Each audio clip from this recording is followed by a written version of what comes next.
or things that students are taking a part of, um, to basically apply their learning in the real world. And those are called experimental learning activities here at Tech. Um, and whether it's research, studying abroad, being a part of our startup incubators, or even working in industry, a lot of Georgia Tech students are choosing to take part in these experimental learning activities. So as students here, we're not required to take part in them, but a lot of students are actually being a part of them and are a part of them because of the positives that they come with.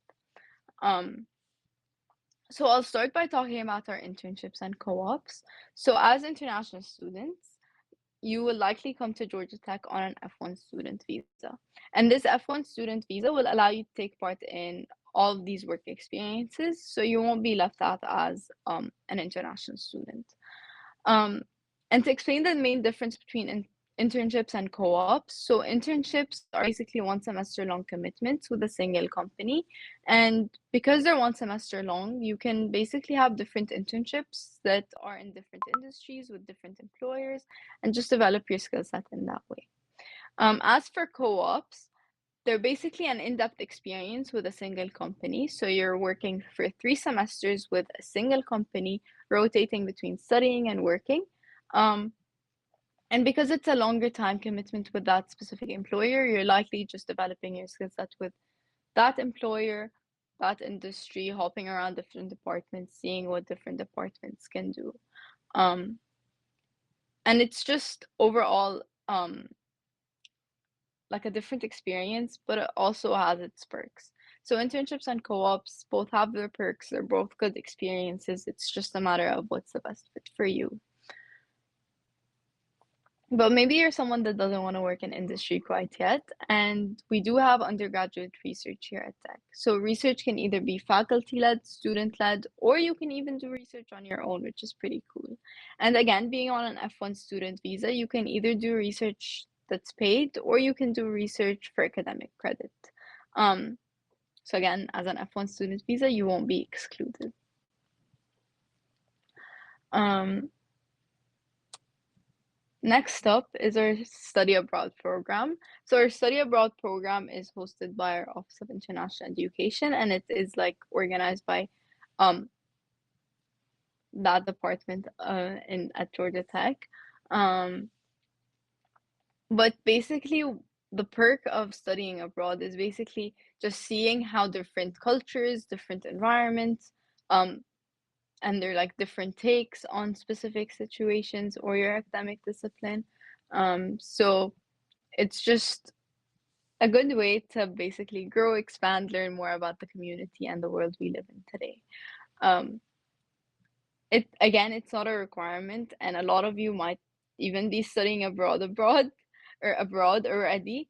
So it's not a requirement, but it's fun, and it's also a lot of fun just studying abroad and experiencing slash exploring new countries.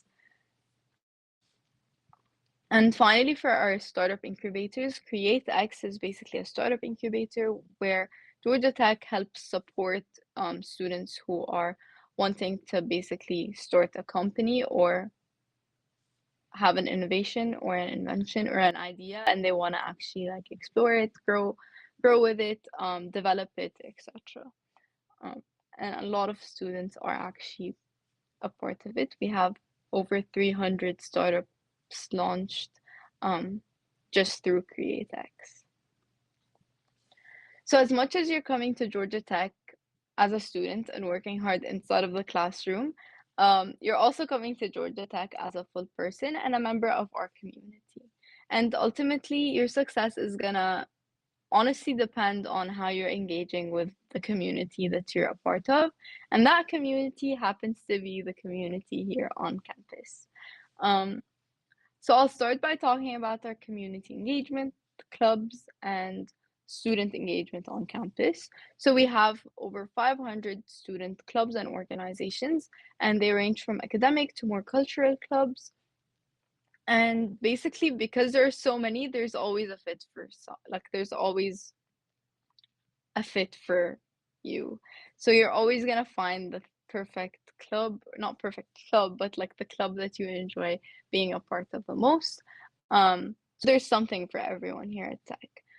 We also have a bunch of resources. The Office of International Education is one of them. So yes, the Office of International Education basically organizes studying abroad, but also it's a great resource for all international students to go back on, lean on, ask for help if they need it. And they just help with all legal documents, validating your status here in the United States, and just making sure that you're basically a legal um, citizen for the time you're here at Tech or studying.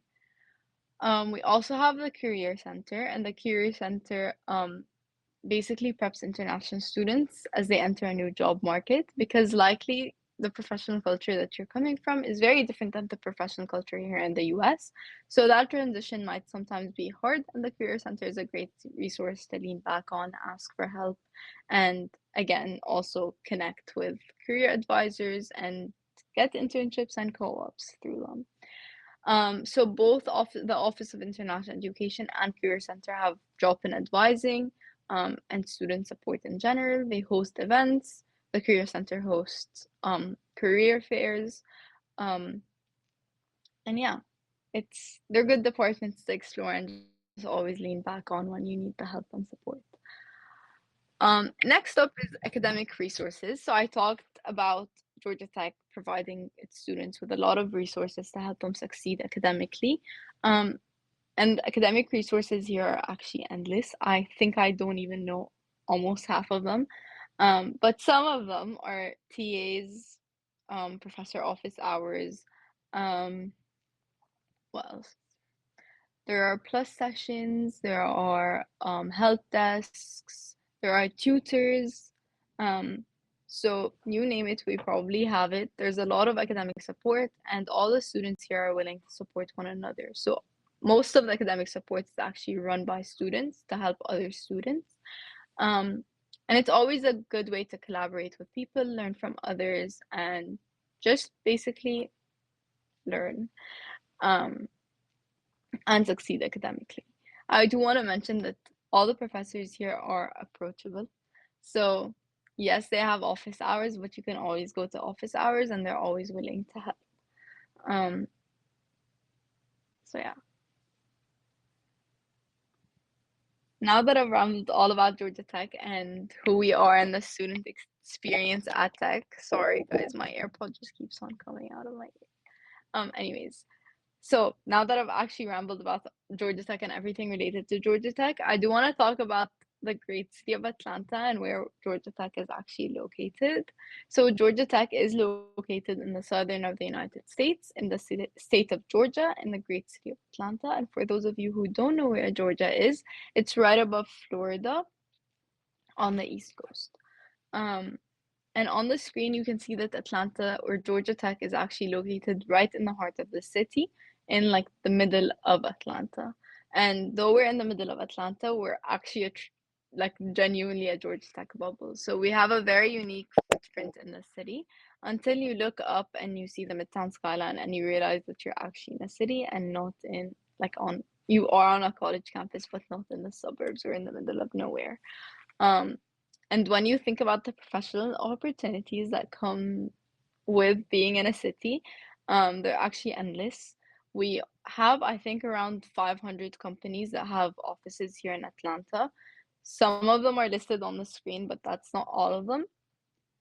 And as international students, it's honestly a perk to not have to travel so far away um, from like your college or like your college town to basically explore those professional opportunities.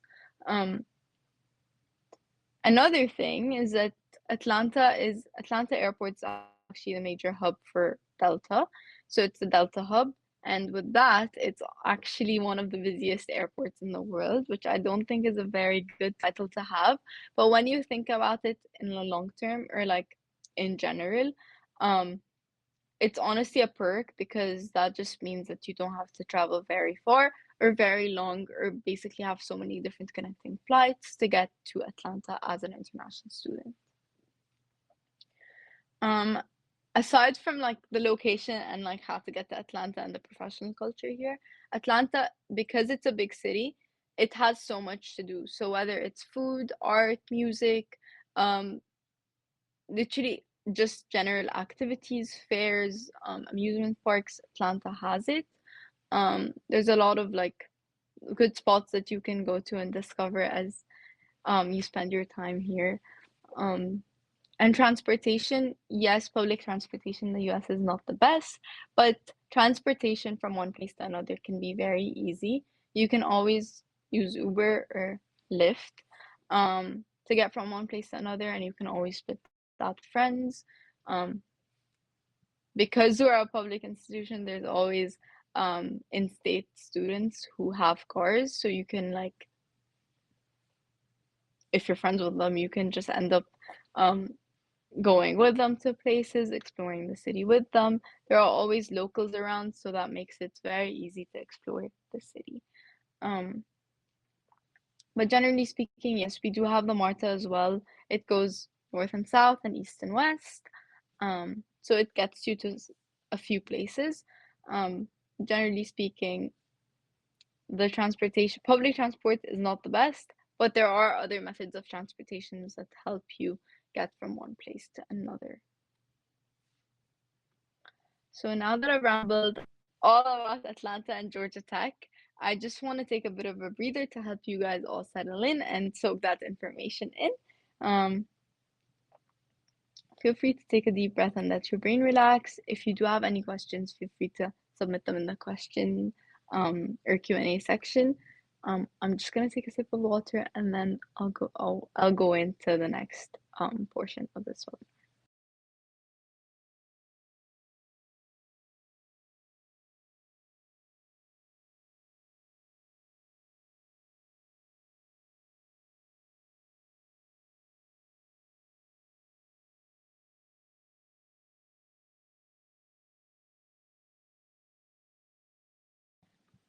Okay, so before we jump into the next few slides to discuss our application process and what you guys have to do to get to Georgia Tech, I just want to make sure that everyone knows two specific things.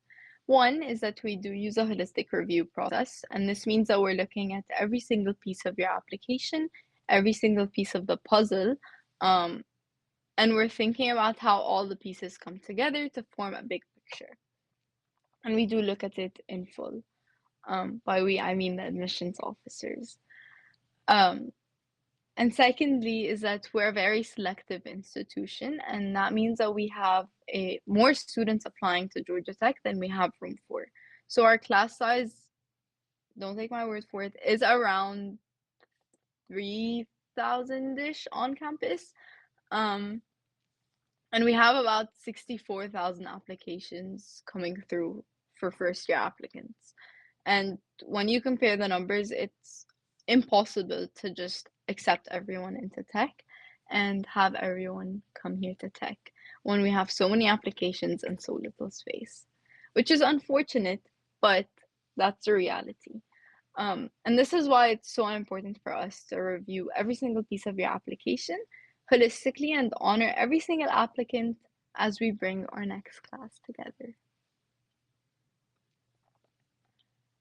So with that, I'll start by giving some overview of what this actually means in practice. So particularly for international students, when you are applying, we're truly looking at your application, thinking about the context. So we're thinking about where you're located, where you're attending school, what curriculum you're on, the opportunities available next to you or around you. Um, and because you're applying internationally, likely from outside of the US, we know that your education experience and experience as a whole is going to look completely different from a student applying from inside of the US or um, is on a US curriculum. So your educational experience will look different, your experience as a whole will look different, and therefore taking every single part of your experience into context and understanding that is going to help us review your application in a much more fair slash holistic way. So it's important again for us in our application review process that we understand the context of your education to better understand the context of your application as a whole. Um, with that context being gathered, we will, on the previous slide, we will now move into every single piece of the application, and I'll explain every single part and what you need to have for every single part. And before we jump into that, I will mention that your application is going to be submitted through the Common App. And this is how we will be getting all the pieces of information and all the pieces of the puzzle. So to start, we will require you to, or we will look at your academic preparation. So we're thinking about the context that we gathered. We will be looking at the context of your whole education experience. We're thinking about the curriculum that you're on, and we'll be looking at the classes that you have taken. What opportunities or what course opportunities are available at your school? What have you taken? What have you not taken? Not what have you not taken, but what you mainly have taken. Have you taken the most advanced science and math courses offered at your school? And we're basically just trying to understand your academic experience, how you were prepared academically. You would look at your internal marks, and any board exams that you have taken if you're on our curriculum that has external board exams. So for example, for IGCSE exams, we'll look at your final results. For your class and board exams, for your predicted IB grades, we're going to be taking looking at your predicted IB grades and then your external or final IB grades. For international students, we know that many students are coming from various educational backgrounds, and it's very important for us to basically review your application through your education context, because it's only fair that we understand how you're prepared academically from your educational context and what education you have taken throughout all those years. All of this is honestly just used to see whether you're prepared to be academically successful at Georgia Tech and prepared to handle the academic rigor here at Tech. Next up is your contribution to community section. And now that we have talked/learned about all, like you as a student, you inside of the classroom, your academic eligibility or academic preparation, we will look into things that you're involved in outside of the classroom. So in the contribution to community section, we will look at the things that you're involved in outside of the classroom. So what responsibilities did you have outside of the classroom that made you leave an impact on your community? And we just want to understand the impacts that you have left on your community. And no matter how big or small the activity is or the impact is, it's important that you reflect how you actually did make an impact in your community through that activity.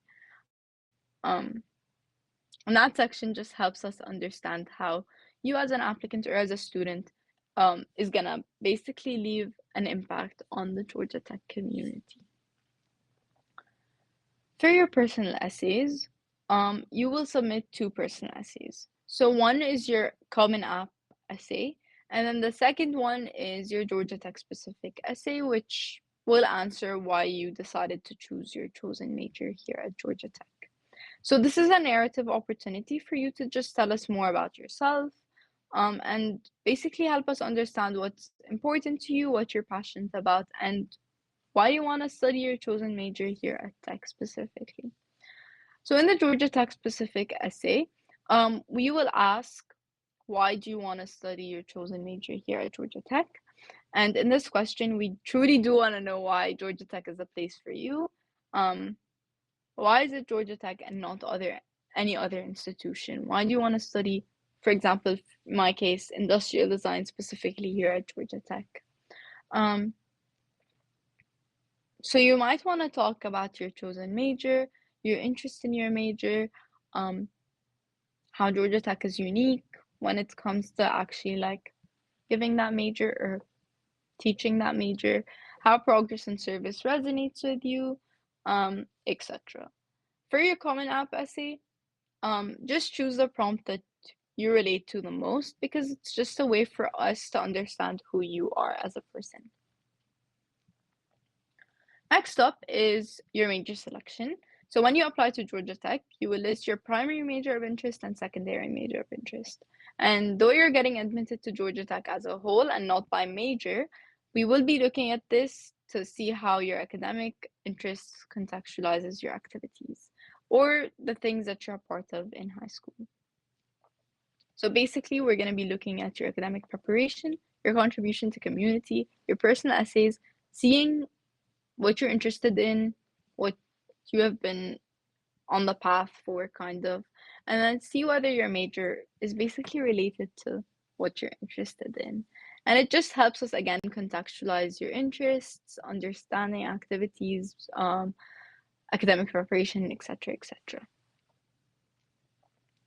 Next up is your letters of recommendation. And while they're not required, you may submit up to 4 letters of recommendation. One's from a high school counselor, 2 are from high school teachers who have taught you inside of the classroom, and 1 from another recommender, like a boss, a clergy member, a coach, etc., etc. And this is basically just a different perspective to what you have provided us with um, inside of the class or outside of your application. Just basically gives us a different perspective as to who you are and how you might have um, left an impact or an impression on one of your teachers or your recommenders. Finally, not finally, there's still 3 more things, but next up is your SAT/ACT scores, and those are required for admissions. You can submit one, it doesn't have to be both, but they're not a deciding factor of your admission. So we do place a stronger emphasis on who you are as a student on through all the pieces of the application that you have submitted and not just your test score. So test score does not determine who you are. But we're truly just using the score, and especially for international students, to contextualize your academic preparation and how you have basically been academically prepared to succeed. Next up is your English proficiency, and those are not required. So since you have submitted an SAT/ACT score, you do fulfill the English proficiency verification requirement that Georgia Tech has. But if you have taken it, and a lot of international students have taken it, so they choose to submit a proficiency verification test, an additional one, such as the TOEFL, IELTS, DET, interview, Duolingo, etc., etc.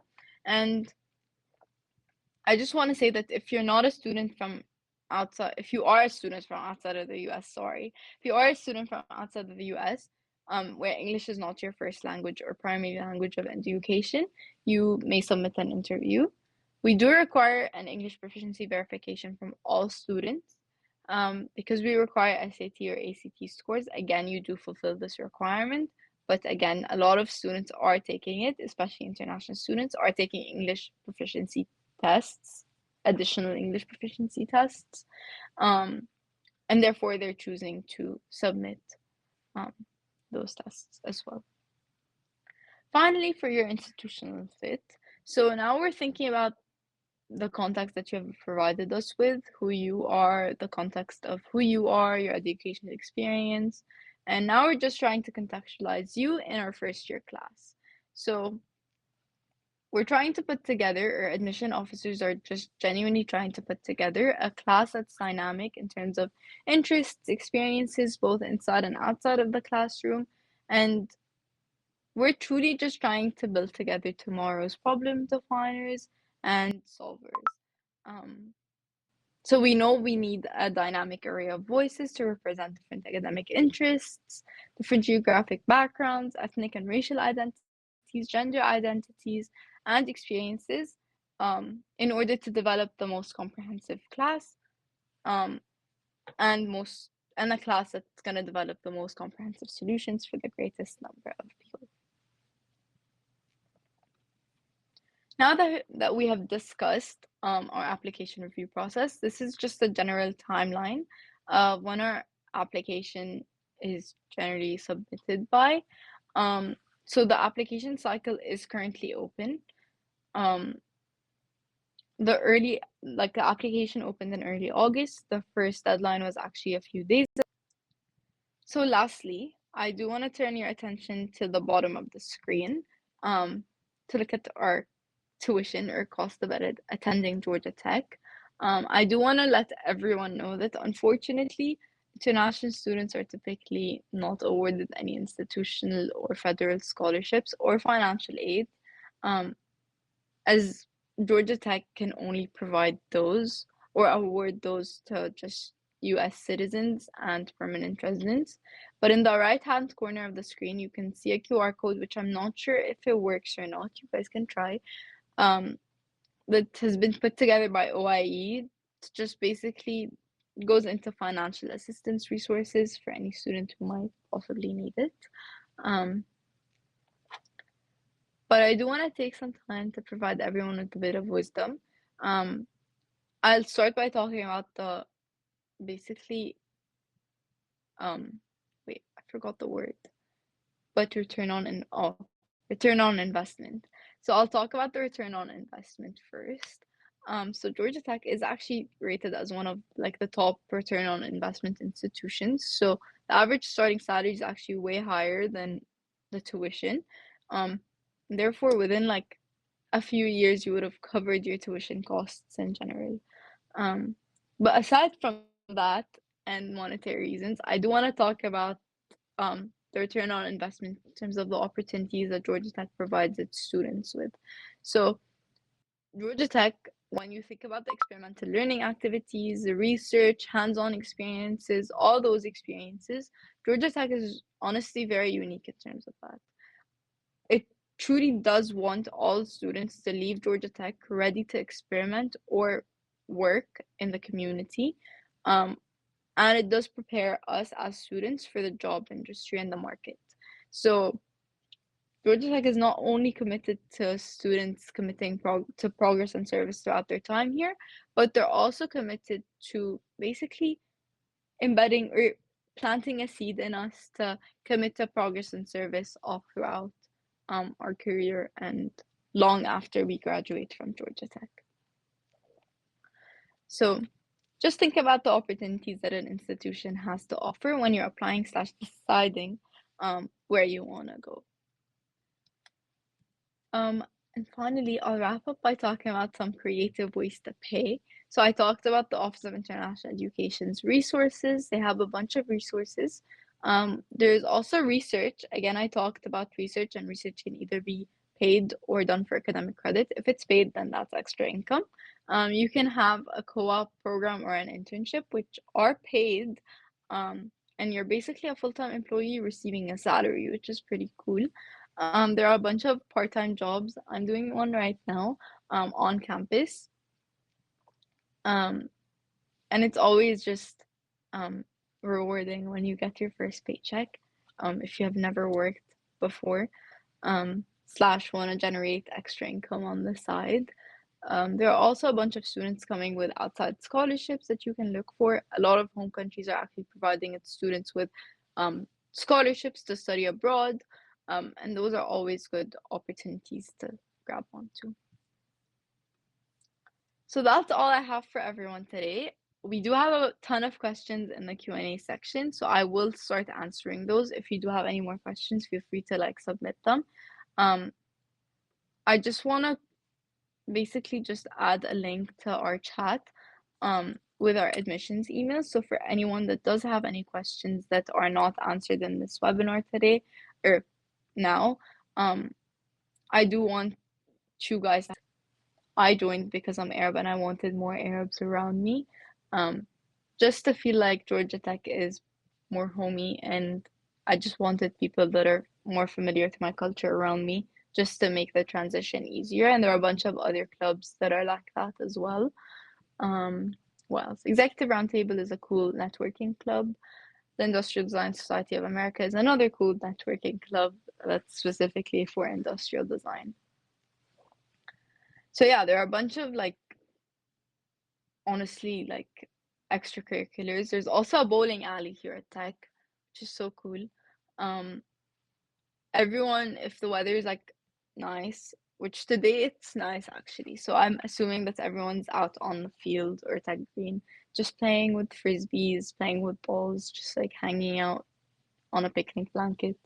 Um, so it's just a sense of community here at Tech is really nice. And because there are so many extracurriculars and just different clubs around Tech, there's always something for everyone. So is it possible to double major at Georgia Tech? Aerospace engineering and business, for example. So yes, you actually can double major here at Tech, and I would recommend that you talk to your academic advisor that's assigned to you once you get admitted. So once you get admitted, you get assigned an academic advisor, and they're there for you to help you academically slash